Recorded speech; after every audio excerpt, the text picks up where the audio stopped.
তাকে যে তিলে তিলে মৃত্যুর দিকে ঠেলে দেওয়া হচ্ছে এটা কিন্তু টের পাওয়া যাচ্ছিল, সেটা তিনিও টের পাচ্ছেন।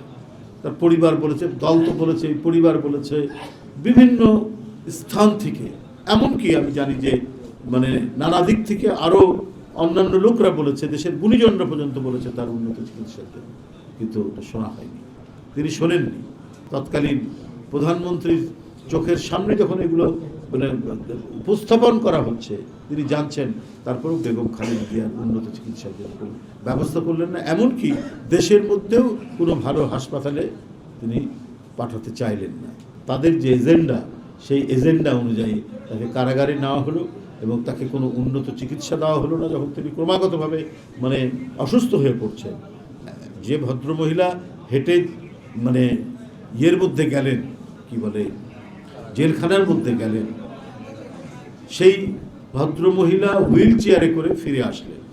আমরা কিন্তু সন্দেহ প্রকাশ করছি, জনগণ সন্দেহ প্রকাশ করেছে যে কারাগারের মধ্যে তাকে চিকিৎসা না দেওয়া বা সঠিক ডায়াগনোসিস করে চিকিৎসা না দেওয়া, এটা করছেন শেখ হাসিনা তার প্রশাসনকে কাজে লাগিয়ে। এখন কিন্তু আমরা নানাভাবেই এর আলামতগুলো পাচ্ছি। ওনার যে অসুখগুলো, সে অসুখগুলোর যথাযথ যে চিকিৎসা দেওয়া দরকার সেই চিকিৎসাটা দেওয়া হয়নি, এবং তাকে যে তিলে তিলে মৃত্যুর দিকে ঠেলে দেওয়া হচ্ছে এটা কিন্তু টের পাওয়া যাচ্ছিল, সেটা তিনিও টের পাচ্ছেন। তার পরিবার বলেছে, দল তো বলেছে, পরিবার বলেছে, বিভিন্ন স্থান থেকে, এমনকি আমি জানি যে নানা দিক থেকে আরো অন্যান্য লোকরা বলেছে, দেশের গুণীজনরা পর্যন্ত বলেছে তার উন্নত চিকিৎসার জন্য, কিন্তু ওটা শোনা হয়নি, তিনি শোনেননি। কারণ এতেই প্রমাণিত হয় যে রাশিয়ার মতো কর্তৃত্ববাদী একটি দেশ, সেই দেশের অপোজিশন লিডার তাকে যখন অসুস্থতার কথা শুনলো, লোক দেখানো হোক, তারপরেও তাকে জার্মানিতে পাঠানো হলো।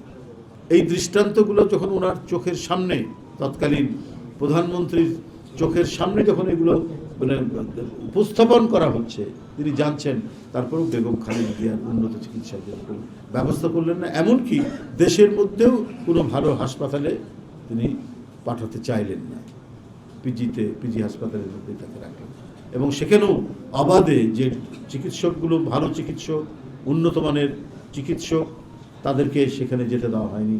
এবং ক্রমাগতভাবে আমাকে অনেক ডাক্তার বলেছেন যে উনার যারা ব্যক্তিগত ডাক্তার তাদের পিছনে ডিজিএফআই লেগে থাকতো, তাদের পিছনে গোয়েন্দা সংস্থাগুলো ক্রমাগতভাবে বিরক্ত করত, রীতিমতো হুমকি দিত। এই পরিস্থিতির মধ্যে তিনি থেকেছেন। তো এই যে পরিস্থিতিগুলো তিনি অতিক্রম করেছেন, অন্য কোনো কারণেই নয়, অন্য কোনো অবস্থাতেই নয়, এই পরিস্থিতিগুলো করেছেন দেশের মানুষের জন্য, দেশের জন্য।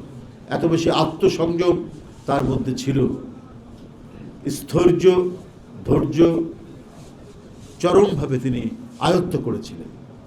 তাই বড় বড় সংকটের মধ্যে, শোকের মধ্যেও তিনি নিজেকে অটল রাখতে পারতেন এবং ওই সংকটকে মোকাবেলা করার তিনি প্রত্যয় দিতেন।